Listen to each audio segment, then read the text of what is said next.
Hello and welcome to Gazzetta Football Korea, your beginner's guide podcast all about South Korean football. I'm your host, Martin Jones. With me today is Korean football expert Tom Clark. All right, Tom. Hi, mate. Lovely to see you.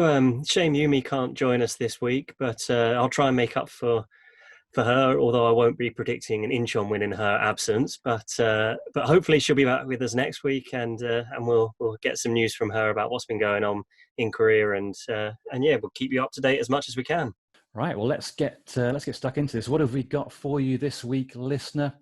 Well, we were a little bit down on the fixtures this game week, or certainly I was. But the gods of football have responded, and they were positively raining goals down in K1 this game week. We'll bring you up to speed with all of those. Also taking place this game week was South Korean football's biggest derby, also known as the Super Match.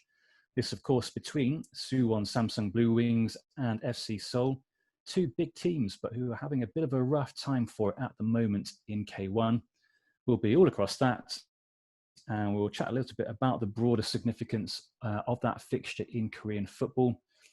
We'll also look ahead to Game Week 11 and a very interesting matchup between Daegu FC and Ulsan Hyundai.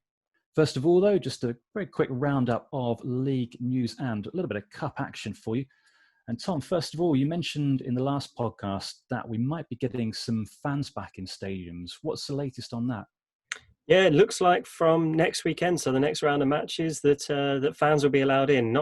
We won't be able to sell out the stadiums. It will be limited to about 30 or so percent, which in some of the bigger stadiums is a lot of fans and more than they'll actually need. In some of the smaller stadiums, say Daegu, it's a shame because they won't be able to fill their stadium as they can, but anything is better than nothing. And the people who manage to get tickets, I'm sure there'll be a lot of people trying to get tickets. So the lucky ones will be able to go in, see some live action, make a bit of an atmosphere for those of us who are watching on TV. So yeah, really, really good news, and just positive in general that Korea is in that place where they can get fans into a stadium. Yeah, definitely. And do we have any news on whether they'll still be piping in the fan noise at all? I don't know, actually. I would assume not, because you'd like to think that the hardcore fans will be the ones back in, and they'll be able to sing their songs and make the noise. I don't know. Maybe they'll be a little bit in the background, but I would assume no. I would assume that it will just be natural sound now. Yeah, certainly something to keep an eye out on. Eye out for. I can imagine. I wouldn't be surprised if we do see this happening in a league somewhere. I don't know where, but yeah, we'll see what happens. And I guess no kind of padding out the fans with sex dolls or anything like that. No, I would assume not. If they do, a few of them might go missing at full time. So I think probably safer not to bring them in. Well, yeah, I think the way FC Seoul are playing, I think the fans need some kind of consolation. That would be a very unique halftime raffle if that was the prize. Yeah, it would indeed. Okay, yeah, so looking forward to seeing some fans back in stadiums from next game week. Just a very quick roundup of the FA Cup action. Round 3 of the FA Cup took place midweek. 8 K1 teams in action. They were all playing lower league opposition. 7 went through, although not without a few difficulties along the way. Gangwon, they needed extra time, and Gwangju needed penalties. The one K1 team to go out, well, that was, of course, Incheon, who lost on penalties to Suwon FC, not to be confused with Suwon Blue Wings. Really, the game saw both teams score an own goal in the second half, which was a bit strange. Suwon FC, though, they are top of K2 and we're playing at home, so probably would have been more of a shock actually if Incheon had won. And there was also a win for Gyeongju Korea Hydro and Nuclear Power FC, which was nice to see after we mentioned them last podcast. And no doubt electric performance from the live wire Lee Sung-min for them. They were rewarded with an away trip to Ulsan Hyundai in the round of 16, and their fans will no doubt be buzzing. Dreadful, Martin, dreadful.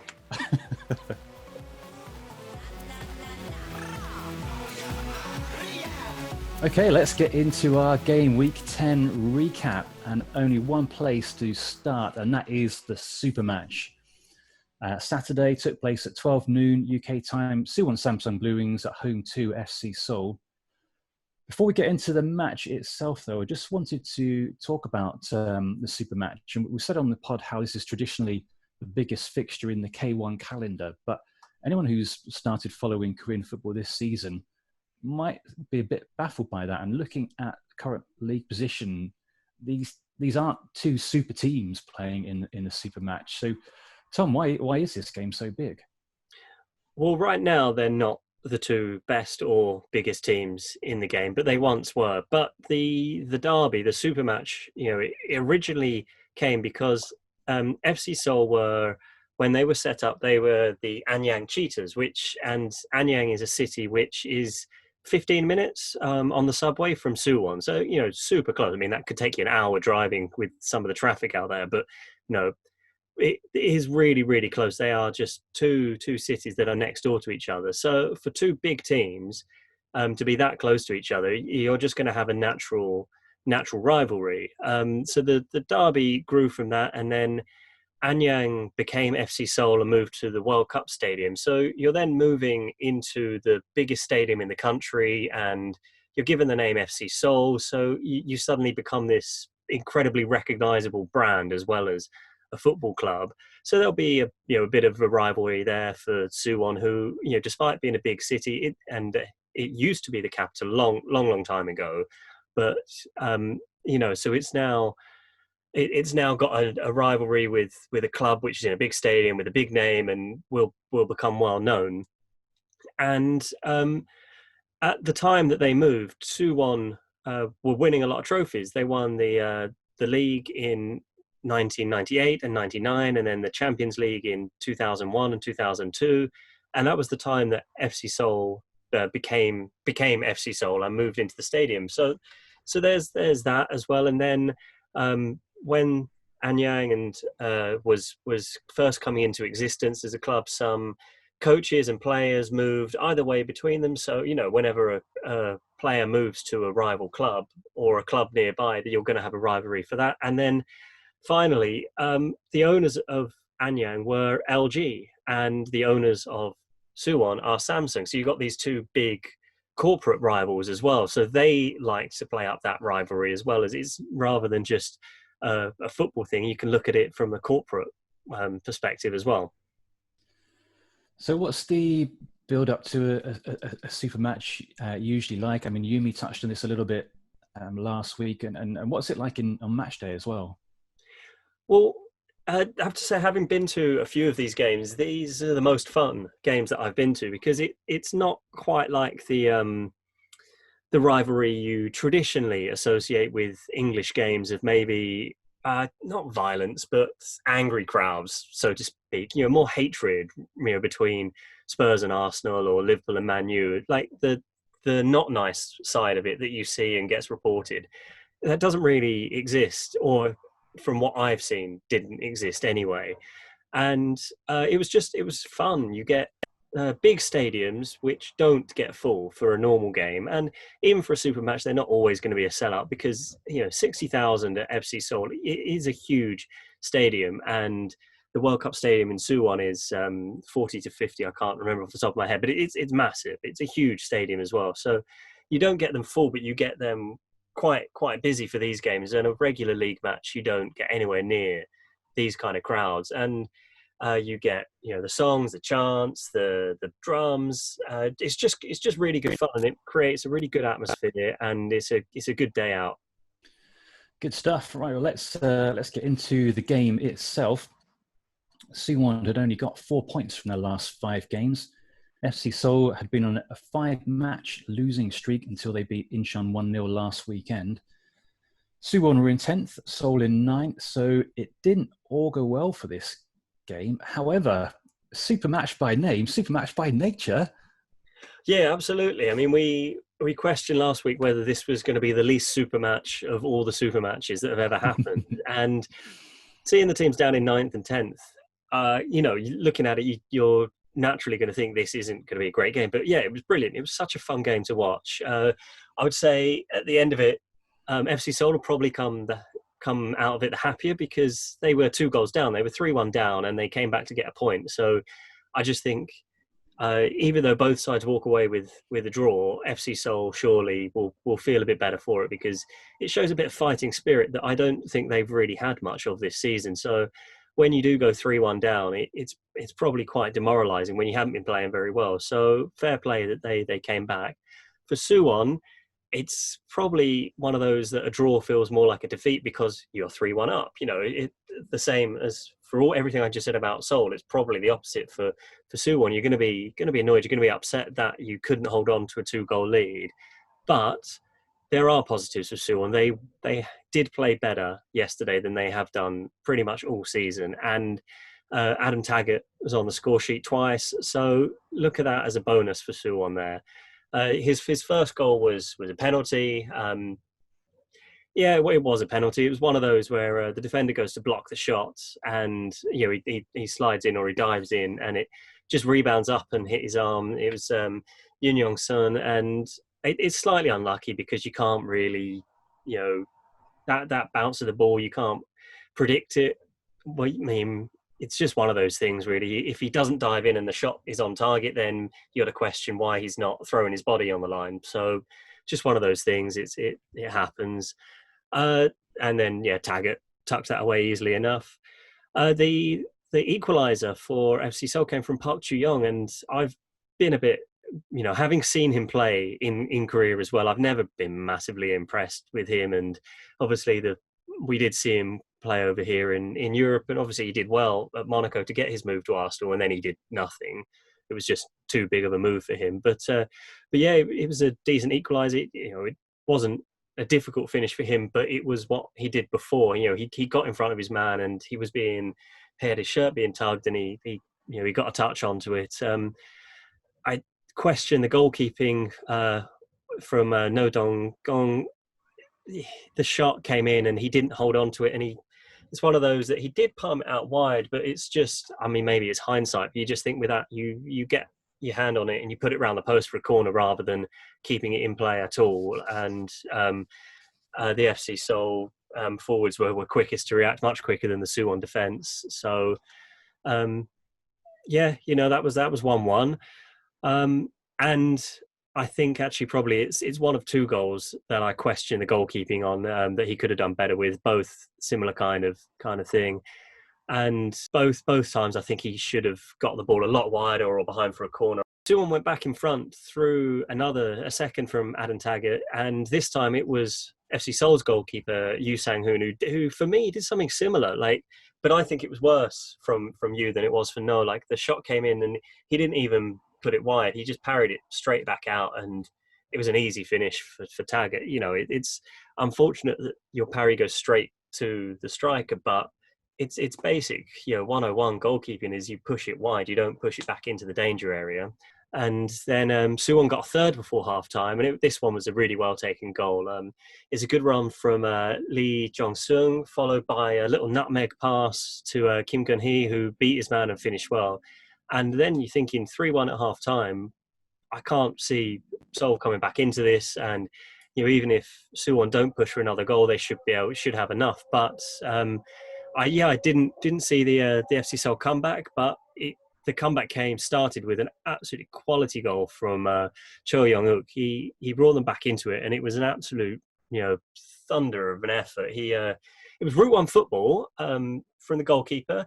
Lovely layoff from Park Chu-young before Cho just absolutely walloped it into the top corner. It was just really well taken. He got control of it, and then just his touch and his move took him away from his man, and this shot into the top corner, great goal. And then 4 minutes later, it was an equaliser, and again, it was the keeper who was at fault. And this is a running theme for me through this weekend's games. There were so many, not like howlers of goalkeepers throwing the ball in or anything, but it was just this real basic stuff of pushing the ball out for me. And it's just the goalkeeping in the K-League really isn't up to scratch. I think they really do let themselves down with the quality of goalkeepers, and that has been an issue for a while.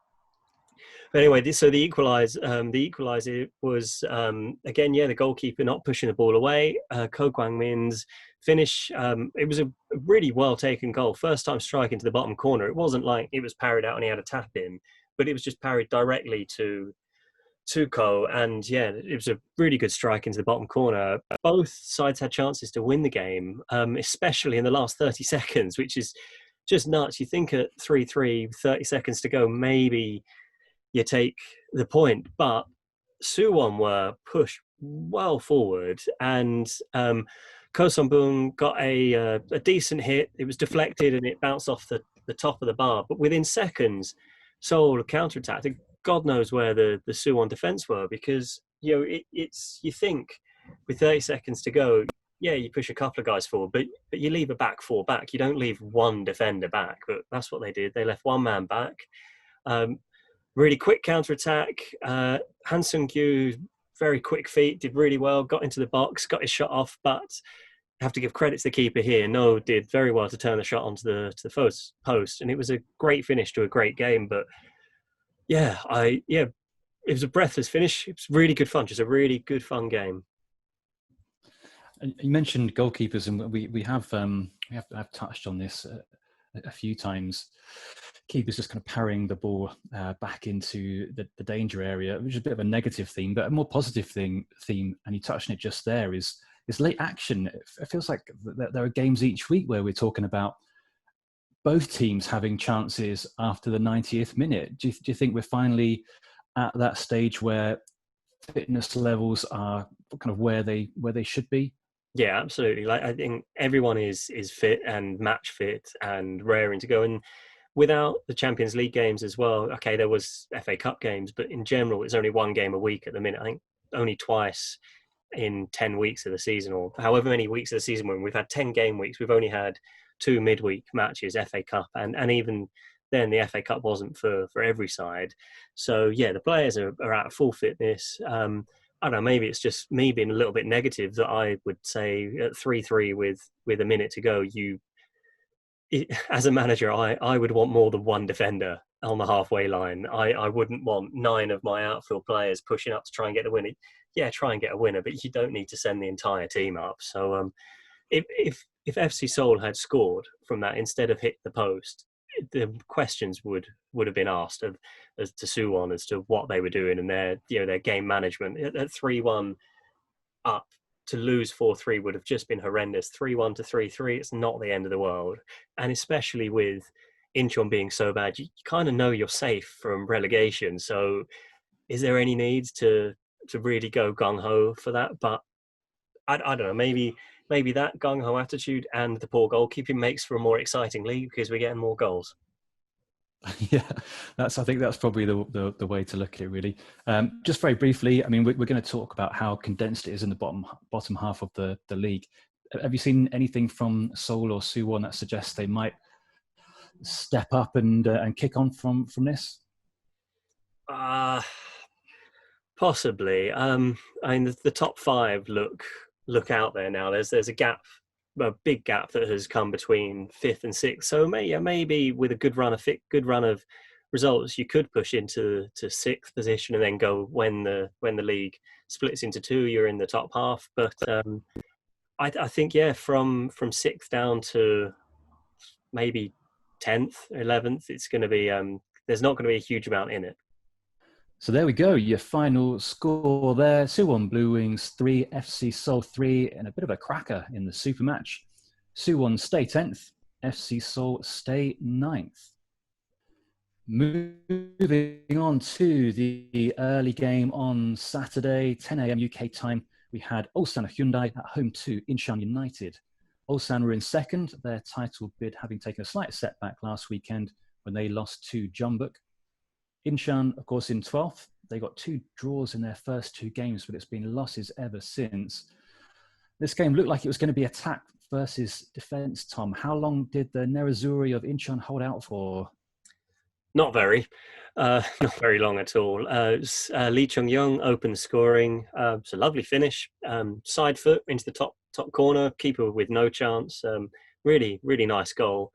And Yeah, Junior was on form. He got a hat trick in this game, and he doubled the lead with it was a well hit shot in the near post. Sometimes you question goalkeepers at the near post, but I think he was close enough in, and he hit it with enough power that you can't really question the keeper there. So that's fair enough. Incheon did at 2-0. I thought Ulsan were going to run away with this, but Incheon did have a bit of a fight back, and Mugusa's header for Incheon was deserved that they got that. He'd missed a pretty decent chance before that, which would have made it 1-1, but he put it wide, and so I think they deserved the goal, and it was 2-1. But I don't know, maybe it's just because we're used to Incheon now. But even at 2-1, you never really thought Incheon were going to get an equaliser and go on and win this game or anything like that.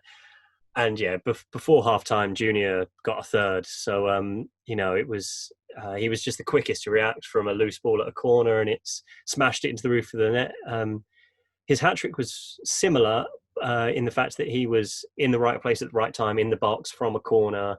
It wasn't smashing it into the roof of the net. It was a real tap in from a foot out after a mistake. But it was the same kind of thing. He's just seems like he's a natural born goal scorer, that guy, and always in the right place at the right time. It was a bit of a mix up between Jong Dong Yun and Jung Sang, and which saw Jong the defender, just head the ball over his keeper who'd come out to catch it, and it was the easiest of catches. So you think communication issues there, or defender not trusting that the goalkeeper would have been there, so wanting to deal with it. And he was gutted when he turned around and saw that he'd nodded it over his keeper. And Junior hit the foot out, tapped it in, and it kind of sums Incheon up really. I don't think we can read an awful lot into this game for either side. Ulsan are just a better team than Incheon, but Junior's flying, can't stop scoring. That was his first hat trick for Ulsan, and he looked absolutely delighted with it. No penalties conceded though for Incheon. So there you go. There's the positive for Incheon. They didn't concede a penalty. We spoke about penalties last week. I actually went and checked through the games just to see how many penalties they had conceded, and they conceded 5 penalties in the first 9 games, which is some going. Only 3 of those were converted. And I was just wondering, though, if we need to start a new metric of XP, or expected penalties, in respect of Incheon. But no penalties today, so it currently sits at 0.5, a penalty every other game. So, not looking good for Incheon there. Your final score, Ulsan 4, Incheon 1. Ulsan stay second. However, drama above them, as we'll come on to later. Incheon stay 12th, and you feel like if Incheon are going to have any chance of surviving, it's not going to be from winning games like this. So free hit, really. The third game on Saturday was Gangwon FC at home to Busan IPark. Gangwon were in 6th, but in danger of being dragged into the mid-table fray after 3 straight losses. Somewhat surprisingly, they also had the second worst defence in the league. Busan, with a nice bit of momentum, they had 5 points in 3 games, had seen them pull away from Incheon in points, if not places. They were 11th, but a win would see them draw level with Gangwon, such is the congestion in the bottom half. And Tom, a win was what they got. Yeah, it was a surprising win, this one. We all predicted a Gangwon win, and the bookies agreed with us as well. The odds on a Busan win were not good, but it was a really good performance from Busan as well. Lee Dong-jung was brilliant yesterday. 2 goals, 2 assists. It was the opening goal came from a really good cross from him, and Lee Jong-hyuk got across his man and tapped in, or stretched and got a touch on the ball and sent it past the goalkeeper. And then Lee Dong-jung got the second and third goals for Busan after Cho Jae-won had brought Gangwon level. Cho's goal was a nice move as well, between 3 different players after Han Kuk-young intercepted the ball, and then he drove up the park maybe 40 or so meters, were running with the ball, laid it off to Kim Sung-dae, who cut it back perfectly. I think probably he was aiming for Han, but it was a really good late run from Cho just to finish it off. It was a lovely team goal. But then Lee Dong-jung took over and scored twice in 3 minutes in the second half. First was a lovely finish. It was a slide rule pass. His left foot shot from E, perfect in the corner. It was a really well timed run to stay onside, straight onto the ball, first time finish. And his second goal and Busan's third came from a late run into the box, and he almost passed it in with his right foot, just side footed it in. So yeah, one with his left, one with his right, a couple of assists. Really, really good performance from him.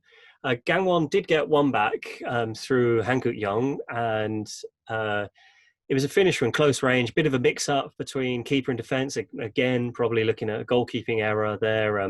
Keeper and defender go for the same ball, and I don't know. Just in my experience, I kind of think that comes from poor communication. The goalkeeper's got to take charge there, and let the defender know that he's coming for the ball instead of the two of them coming together. But decent finish from Han. But you thought maybe Gangwon can get back into it, get back to 3-3, but Busan sealed the win. They got their fourth goal, and Kim Min-gyu's shot went straight through the goalkeeper, Lee Kwang-yong. So another goalkeeping error there. That was probably the worst bit of goalkeeping. Some of them just parrying it out is one thing, but when a shot is quite close to you and you kind of dive on top of it and it goes underneath your body, that is a bit of a howler there. And when it's 3-2, your team have got a chance to get, but then it goes to 4-2 and there's not enough time left in the game. So it was another goalkeeping mistake. Goalkeepers really didn't cover themselves in glory this week, but a really good game, 6 goals, and Busan's best performance of the season by an absolute mile. And Lee Dong-jun, I mean, he's not someone who I'd really seen anything of this season, but from what I caught of this game, he was brilliant. He's really quick and direct, and almost a bit like Son Heung-min, but almost a kind of a left-footed version, if you like, similar kind of direct, wide attacker. So yeah, he's definitely on the radar now. But I was going to ask you about Busan, because they're a team that we've found hard to pin down this season, and I suppose the question is, are they actually any good, or is this just a decent run of form? It's a good run of form. Maybe some of that comes with fitness, and it was a long break between seasons, so you do have to give a little bit of leeway for that. I think they're a solid mid-table team. They're not going to be, I think they're in that bracket who could finish anywhere from 5th to 11th, really. I'm staying with what I said last week. I think Gangwon will finish in the top 6. I think Busan will be in the bottom half of the table, despite this result. But yeah, they're okay. They're decent. When they play well, they play well. But they're a bit inconsistent, aren't they? At the beginning of the season, we were saying, oh, they're playing well, but not getting the results. And then the last few weeks, they've started to pick up some results, but they're not going to go on a 10-game unbeaten run or anything. They'll probably lose as many as they win. But for a newly promoted side to finish comfortably off relegation spots is probably all you really want. Good stuff. So your final score up there was Gangwon 2, Busan 4. Busan move up to 6th, Gangwon down to 7th, but they are now only separated by goal difference. That's now 4 losses in a row for Gangwon, which is slightly troubling for them. Only FC Seoul have conceded more goals than Gangwon as well. But Gangwon get a chance to turn it around at home to a feisty Gwangju team in Gameweek 11.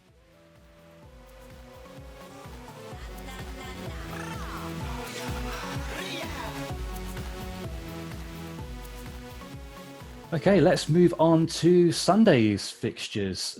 So those were our Saturday games. 17 goals in total on Saturday, which was... the pubs were opening in the UK. I was drunk on goals. Who needs beer?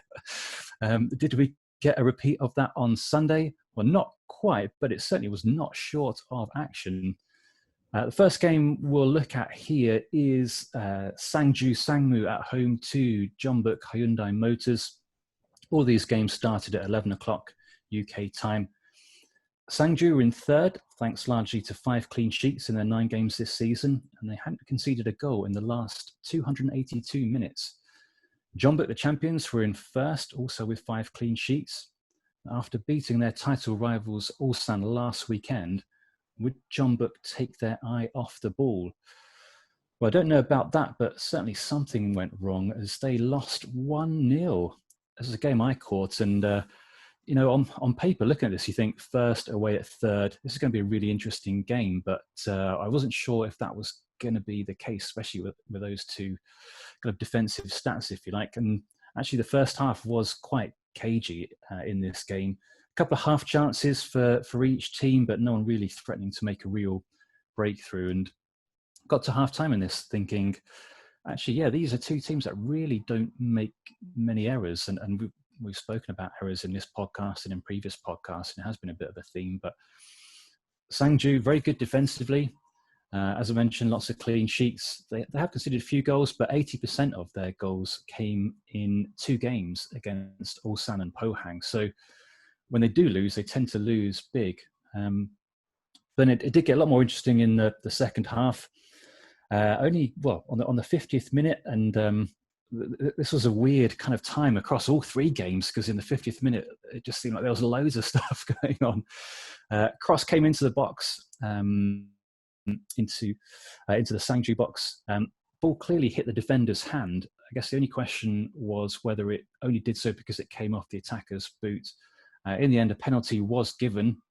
Veteran Lee Dong-gook steps up to take it, and he tries to dink it, but he just dinks it straight against the crossbar, and it bounced back into play. It was cleared, and it really reminded me of those crossbar challenges that you play in your Sunday league team at the end of training, where you just try to hit the crossbar. But after that, Jeonbuk, they were getting more men forwards, and Kunimoto, a Japanese midfielder, he's a nice player, left-footed, great balance. He was having more of an influence. He was playing from the right-hand side. But Sangju weren't ever really in peril. So that's certainly how it felt watching it. But then a bit later on, 73rd minute, Sangju's Kang Sang-moo cut into the Jeonbuk box from the left-hand side, went past one tackle, sidestepped another, and he was clearly tripped inside the 6-yard box, but the referee didn't give it. Ball goes out of play about a minute later, and then the referee gets a shout in his ear to go and check VAR. In the end, penalty was given, and it was Kang himself who stepped up and took it. And he absolutely smashed it into the roof of the net, and showing the veteran Lee how you do it. I don't remember seeing a penalty hit with that much power for a long time. I don't know if that was a direct reaction to Lee's failed dinked attempt, but either way, that made it 1-0. Jeonbuk was still pushing forwards, and they had a goal disallowed on the 81st minute, but it was clearly offside.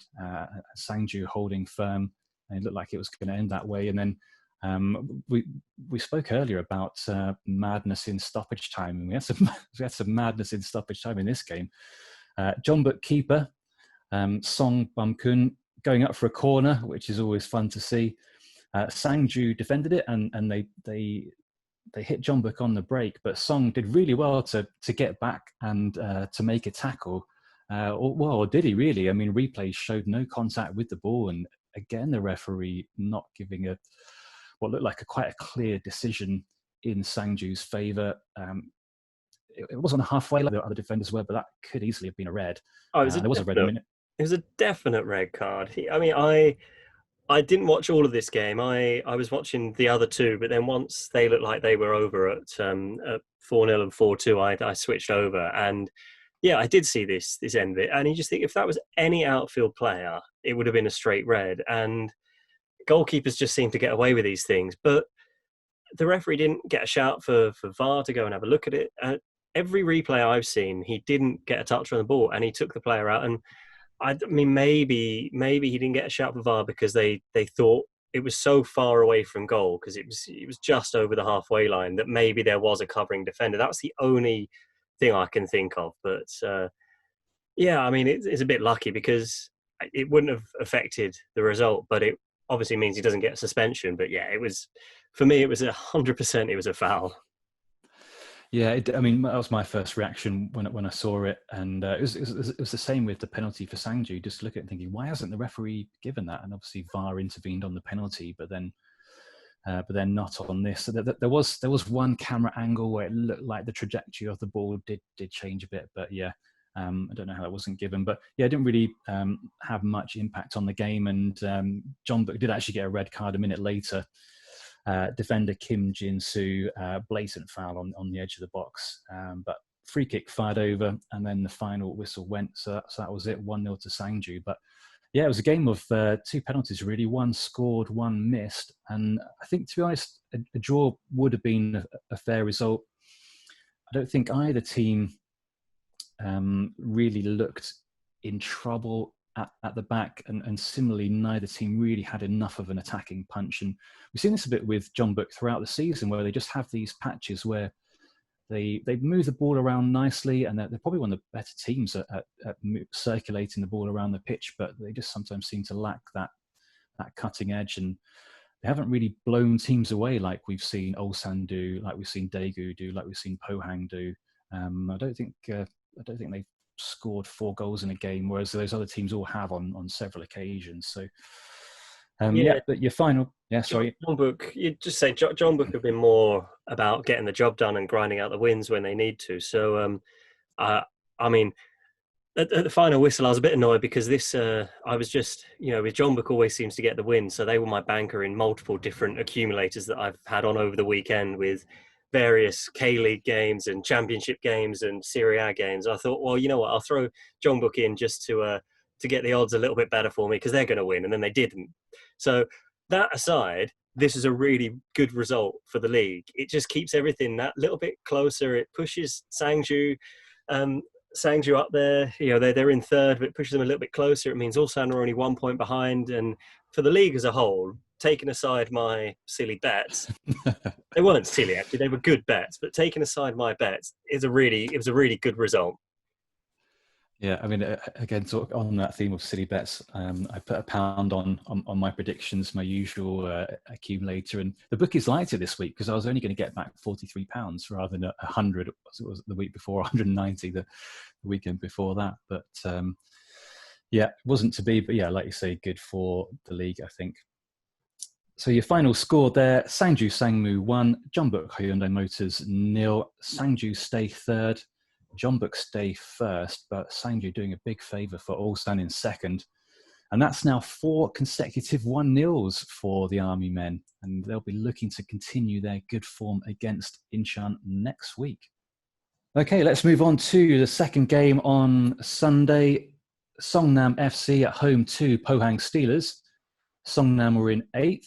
Only Incheon at the bottom had scored fewer goals, but only John Book and Ulsan at the top had conceded fewer goals. So, in other words, not too many goals in Songnam games. Pohang, on the other hand, had the second most prolific attack in K1. They were 5th. Their win last weekend against Gwangju saw them record back-to-back wins for the first time this season, and also back-to-back clean sheets. Could they make it 3 in a row? Yes, and yes. Yeah, good win for Pohang. It's always good when you get 4 goals. I actually didn't think Songnam were terrible in this game. I think 4-0 was a little bit harsh on them, but it's still 4-0. Song Ming-yu opened the scorings, long range efforts. It looked like it was a great hit, but then replays show it's a little bit of a deflection, and it took it right into the top corner. So the keeper's got no chance there. So it's just one of those things where that happened a couple of times in this game that you think, well, on another day, that deflection takes it onto the crossbar or over the bar or, anywhere but, top corner. But good hit. It looked like there was an equaliser for Songnam. And it was maybe not so much of a surprise how it came about. It was Yang, and it was from a corner, which is Pohang's nemesis, defending corners. So even though this was disallowed, it still shows they still have an issue with defending corners. Na Sang-ho was deemed to be offside, and he was clearly offside, but was he interfering with play? Not sure, but then he was in front of the goalkeeper, so you have to say yes, he was interfering, so it was the right decision. But the goalkeeper still got his dive in. He didn't seem to be obstructed in any way, but it's an understandable decision. It's probably quite easy when the referee looks at the monitor and sees, look, there's one guy here, there's another guy behind him. He must have played some kind of role, whether he's in his eye line or not. I mean, it's by the by. If he wasn't there, it was probably still going in. The goalkeeper didn't seem to be reaching it, but it does just show Pohang still have this weakness at corners, and they really, really need to work on that.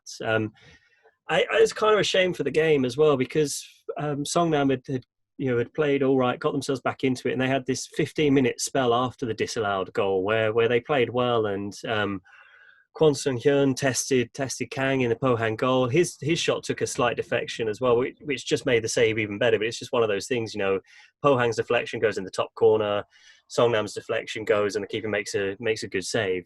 And then 30 seconds after that, a quick Pohang attack saw a good run from Ilyachenko. He laid it off to Song, who squared it back to him, and it's quite an easy finish for the big man. And it was 2-0 with basically the last kick of the half. And 30 seconds before Songnam had been so close to 1-1, and then they go in half-time at 2-0, and kind of for a team that don't score many goals, that's going to be, one, really demoralising, and two, just for everybody else watching, it's like, well, that's game over. And it was. That second, it just took the wind out of Songnam, and the Steelers added a third shortly after half-time, and Song got his second of the game as well as his assist. The low finish at the near post, and then it just kind of became a bit more of a friendly after that. Pohang giving a lot of possession. It's warm weather, you're 3-0 up, you're not going to be pushing, and Songnam are not going to, absolutely run their hearts out chasing the ball when you're not getting back into it. So my attention then drifted to the other two games then, but Palacios did add a fourth for Pohang. Good for him to get, I think it's his second of the season, so he'll be pleased with that. But kind of running with my theme of the day, it was another bit of poor goalkeeping that led to it. Kim Yong-kwang pushed the original shot into the danger area, and he got punished for it. It's another one of those. It didn't go wide enough. It didn't go out of the corner. It went straight out, and Palacios was the quickest to react to, taking a scoreline from 3 to 4-0. It's not the end of the world, but it's just, I think, maybe it's just my narrative of the week of bad goalkeeping, but it was just another example of it. So your final score there, Songnam FC 0, Pohang Steelers 4. Songnam dropped to 11th. And this game actually, quite weirdly, accounted for 1/3 of their goals conceded this season, which is a bit of a strange stat. So had a solid defence. Hopefully this is just a blip and they can get their defence back sorted again for next week. Pohang stay in 5th, another win and another clean sheet. And if they can maintain this newfound consistency, they could be in with a real chance of securing that 3rd Champions League spot.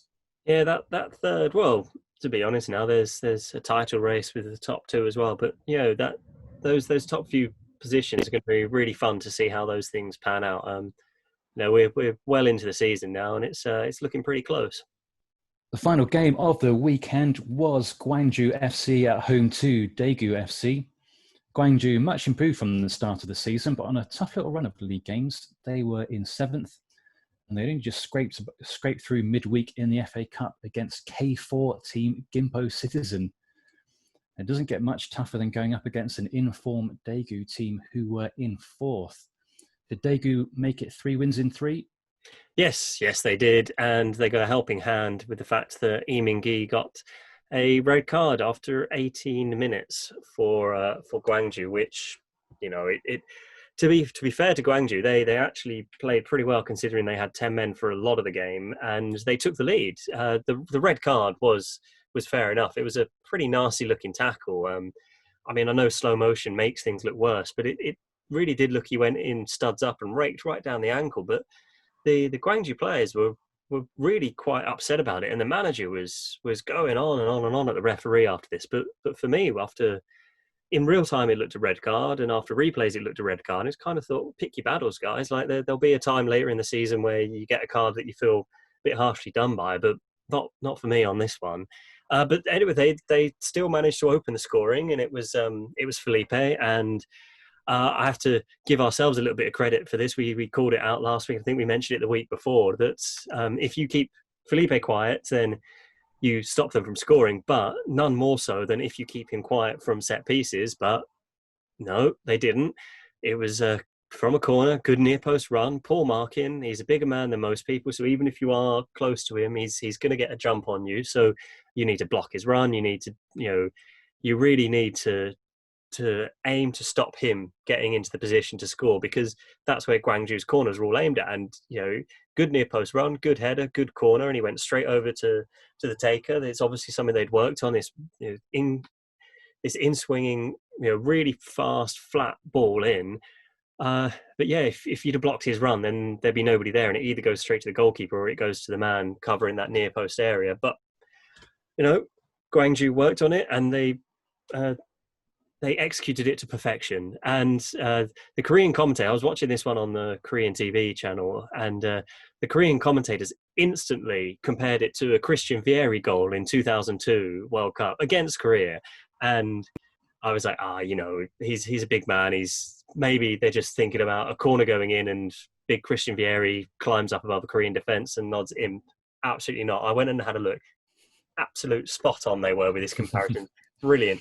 But it just shows how much of that tournament have affected Koreans, that 18 years later, the commentator, that was the first thing he said after that goal. He was just like, Vieri, Italy against Korea 2002, it's the exact same goal. I don't know who the commentator was. I don't know how old he was, but if he's around about our age or so, then he would have been a late teenager when that happened, and it was the first thing he remembers. If he's a bit younger than us, then he would have been even younger. But yeah, I can't imagine he was working on that game. But yeah, that World Cup just has affected every single bit of Korean football culture, and rightly so, because it was a brilliant one. But yeah, Daegu, first half they didn't really offer a huge amount, but then they seemed to remember that they were a good team during the halftime break, whether that was the manager having a go at them or whether that was just the players getting things together. And they came out all guns blazing, scored 3 goals in 8 minutes at the start of the second half, and that kind of won the game for them. Well, not kind of, it did win the game for them. Kim Dae-won opened the scoring, and then Daeyan got 2 goals in 3 minutes. And yeah, he's a veteran, but he's still got it. He's still a very good finisher. But yeah, the goals weren't finished then. This is where you give credit to Gwangju. At 3-1 with 10 men, kind of think maybe the game's over. But no, Felipe added a second, get a little bit of a deflection on his goal, but it set it all up for a fun final 20 minutes. But any hope of the comeback was firmly ended with Gwangju's second red card of the match, and it was another correct decision. Last man, Yo Bung-hoon, just pulled the attacker down. He was through on goal, and it was a correct red card.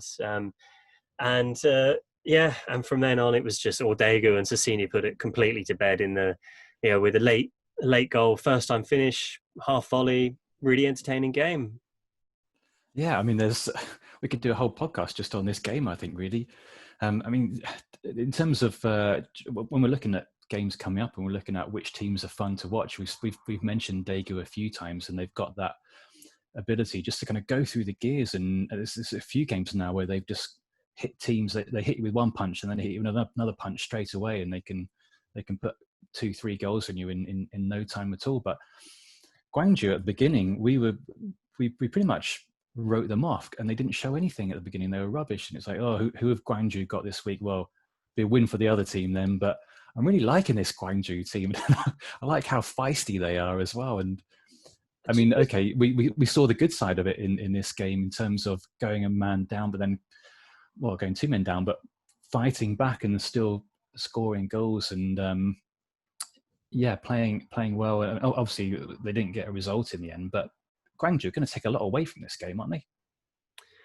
Yes, I understand what you're saying. When you're a man down and then you go a goal up and you played quite well for the first half, but they just don't offer enough for me other than Felipe. I don't see where they're going to score goals from other than him. And I mean, it was a good set piece goal, but I don't know. I think that's quite easily defended if you organise and you set it up well. You just knowing that he is like this big threat.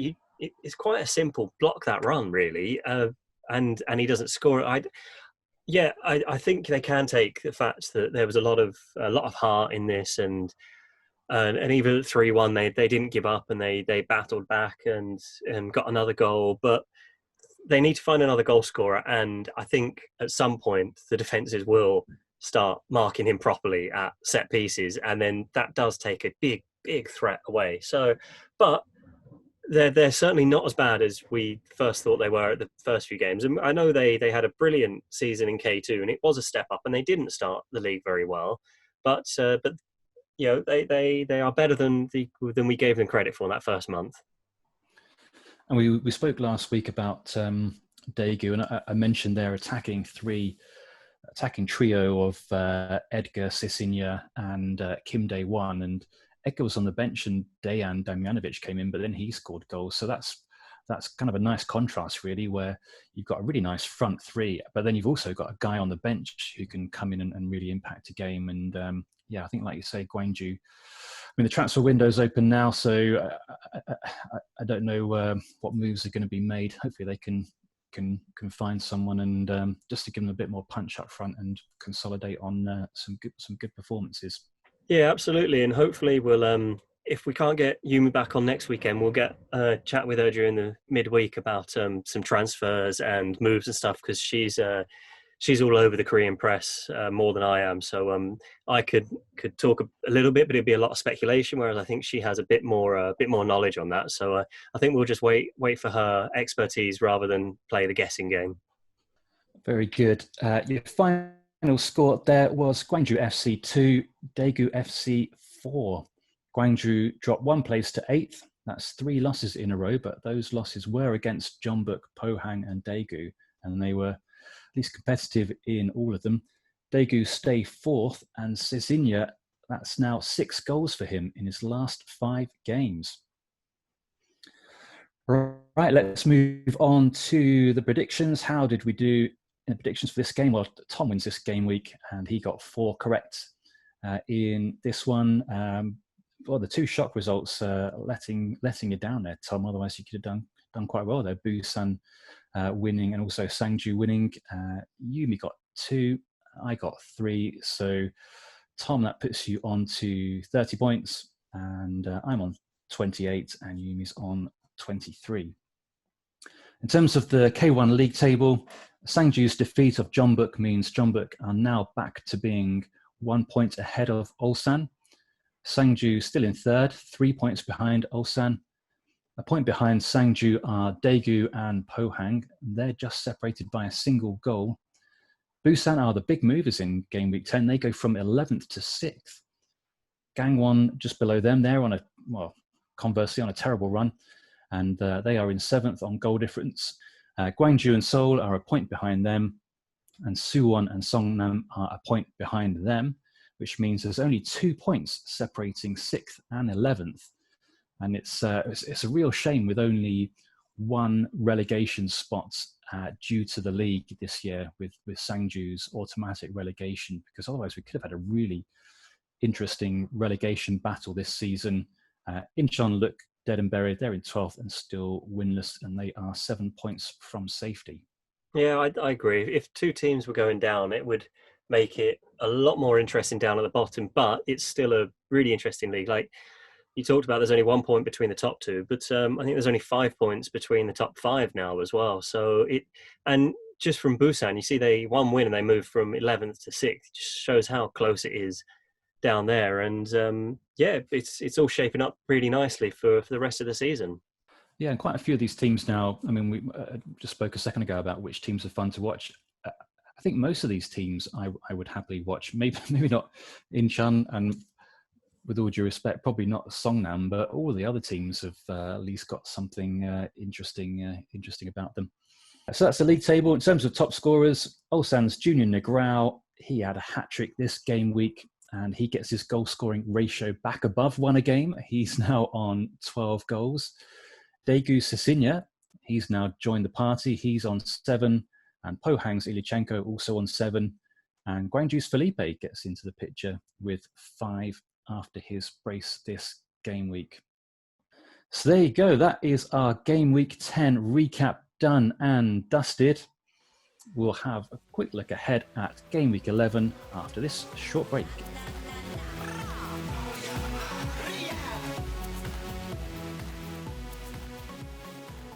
Right, let's look ahead to game week 11. Game week 11, an interesting one. After this point, every team will have played every other team in K1 before we start going back through the fixtures again. So let's start with the game on Friday. That's Busan IPark at home to FC Seoul. Busan are in 6th, 8 points from the last 5 games, finally showing their worth. FC Seoul in 9th.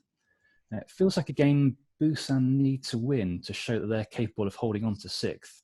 Where do you see this one going, Tom? I don't think 6th finish for Busan is realistic, and I don't think it's really what they're going to be. Their aim at the beginning of the season would have been either, but it was better from both sides this weekend. Obviously for Busan, they got an excellent win via Gangwon, but from FC Seoul, they scored 3 goals and showed a bit of fight, which has been missing from them really this season. So I don't think there's going to be much in it in this game, to be honest. I think it will probably be a draw, but I'm saying that without any great confidence. I think this could be any one of the 3 results, so I'll hedge my bets and go with a draw. Yeah, I'm going to go for Busan on this one. I think they're on a nice bit of form.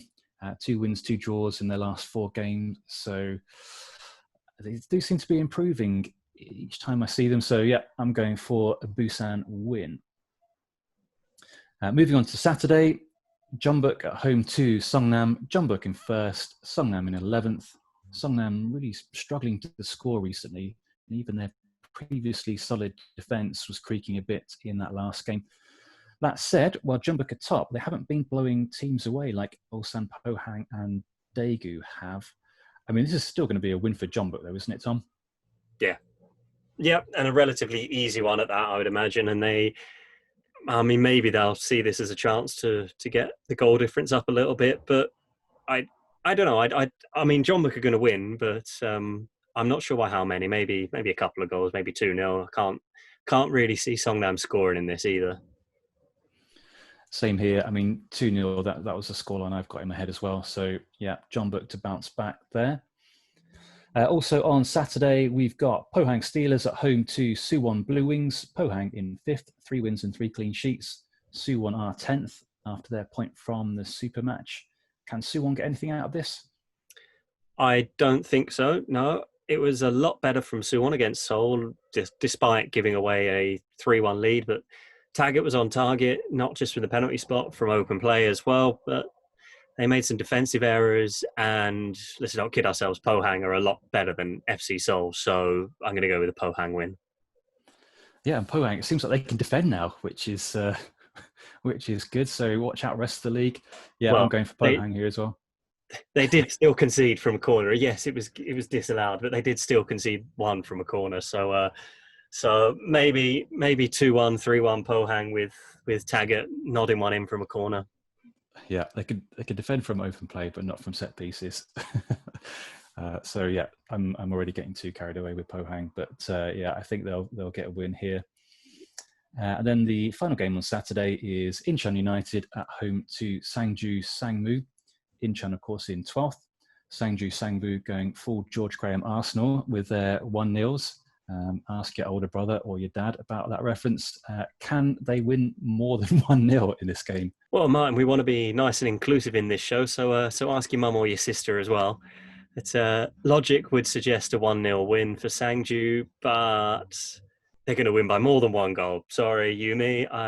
You will be listening in, and we will get your predictions and stick them up on the Twitter. And I'm sure you're going to back your lot, but I think that'll be a wasted bet. Sangju win by 2 or 3 goals.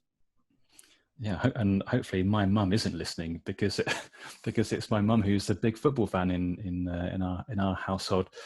Yeah, I think Sangmu are gonna get a win there. I think going by the new XP metric, Incheon are due to give away a penalty, so I think 2-0 to Sangju. I'm going for this one. Moving on to Sunday, Daegu FC at home to Ulsan Hyundai. Daegu in 4th and top of the form guide at the moment. They've scored 21 goals this season, which is joint 2nd with Pohang. Ulsan are 2nd in the league, and they've scored 23 goals, which is best in K1. Tom, are we going to have a shootout here? It's definitely the game of the weekend for me. Really looking forward to this one. There's only 4 points between these two sides. Well, I say only 4 points. You know, that if Ulsan were to win, that becomes 7. So 4 points between them. I would say Daegu I mean, I think it's too early in the season to say it's a must win because, these two sides will play each other three times. But I think it would be a real marker if Daegu could get a home win here and close that gap to 1 point between them and Ulsan. But then, you know, on the opposite side of that, if Ulsan can get a win, be putting their foot down and showing, Daegu's still got some way to go. They might have been winning recently, but they haven't played the top two. And of course, Ulsan just need to keep winning to keep the pressure on Jeonbuk because they lost this weekend, but I can't see them losing next weekend. Both teams are in good form. Ulsan's only loss in recent weeks has come to Jeonbuk, and that was when they had a man sent off as well. Is it no loss for either side in the last 5 weeks or so? Should be a good game. Predicting a score draw for this one. The one caveat I would say is maybe having some home fans in there for Daegu. If it does all go ahead and they do get some home fans in, that maybe you might just see a few more home wins this week because they might really want to put on a show for their fans and go all out. It's been a long time since these teams have played in front of fans. So I'd be interesting to see over the next few weeks if there does become a home advantage again, because that seems to have been non-existent so far. I think that's something to look out for, actually. Yeah, that's a good point, actually. I hadn't even been thinking about that myself. You just get so used to watching games without fans that it just seems normal. But yeah, I mean, this game I think could be really interesting. Like you say, hard to see Jeonbuk losing against Songnam, and I think, by the time Ulsan come to play this, they'll know what the Jeonbuk result is. Probably will be a win. So I think Ulsan will really need to go for a win here. And I think Daegu will as well, because I think they'll really want to stay in touch with the top of the table. So, yeah, anything could happen here. And I wouldn't be surprised if we have, again, some late madness in stoppage time and goals flying in and penalties and cards and things like that. So, yeah, game of the weekend. What did I say for this one? I don't think I picked a result for this one. So I am going to say Ulsan Hyundai for this one. I think they'll just be a bit too powerful for Daegu, but yeah, hopefully it's a good game. And the final game of the weekend, another good one on Sunday, Gangwon at home to Gwangju. Interesting for slightly different reasons. Gangwon in 7th, and only Incheon are on worse form right now, which is slightly surprising given their good form at the beginning of the season. Gwangju are in 8th and have lost their last 3 games, but played quite well in those games. How do you see this one going? Yeah, interesting game.